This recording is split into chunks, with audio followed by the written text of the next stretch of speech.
সুমিতার বাসা থেকে আমার নিচে রাত্রে মাগরিবের দিকে একটা রিসোর্টে, পরে রিসোর্ট থেকে রাতের 10টার দিকে আরেকটা রেস্টুরেন্টে নিয়ে আইছি। পরে রেস্টুরেন্টে না আরো ওর বন্ধুরা অনেকেই, উজ্জ্বল, সুমিত, আরো এই যে পাপ্পু এও ছিল, আবার সুহান রে মনে হয় উকিলেই দিছে, এমনি বিয়ে পড়াইছে। আর সুহানের আব্বু ছিল, আরো বন্ধুরা ছিল।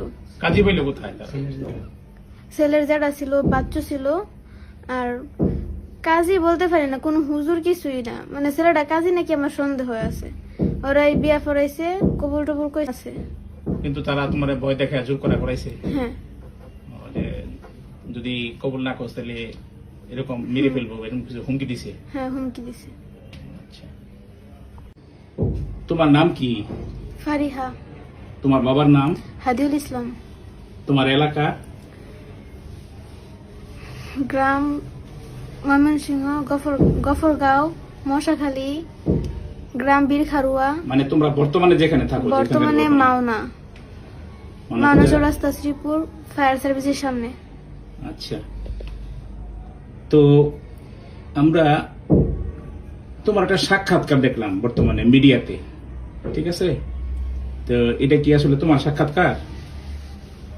মানে ওই যে মিডিয়াতে যে কথা বলতে দেখলাম, এগুলো আমার ভয় দেখা বলাইছে, বলছে যদি আমি এগুলো না বলি তাহলে আমার আব্বুরে আমার বাইরে তা করে মেরা লাইব। জোরপূর্বক তারা বলছে? তা করে সেফরা লাগে আমি কথাগুলো বলছি। এই সাক্ষাৎকারটা কোন জায়গায় নিয়েছে তোমার কাছ থেকে? একটা নেওয়া হয়েছে থানার মধ্যে, আরেকটা নেওয়া হয়েছে বাড়িতে। একটা শ্রীপুর থানায় নেওয়া হয়েছে। হুম। আচ্ছা, তোমাকে জোরপূর্বক কি বলছি যে তোমার বাবারে মারবো, কি বলে হুমকি দিছে? যদি আমি তা করে না বাঁচাই, তা করে জেল থেকে না বার করি, তাহলে আমার আব্বুরে মেরা লাইব, আমার ছোট ভাইরে মেরা লাইব। এই বলে হুমকি দিছে না? হ্যাঁ, বা তুমি বলতে বাধ্য হইছো? বলতে বাধ্য আমি। তা আচ্ছা, যারা তোমার কিডন্যাপ করছে, উঠায় নিয়ে গেছিল, তাদের সাথে পূর্বের তোমার কোন সম্পর্ক আছে? না।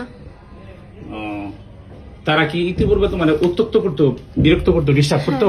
হ্যাঁ। ও, তাইলে শুনছি তোমারে এই পয়লা বৈশাখের সময় তারা উঠায় নিয়ে গেছে, এটা কি তুমি তাদের সাথে স্বেচ্ছায় গেছো না তারা তোমারে উঠায় নিয়ে গেছে বিভিন্ন কায়দায়?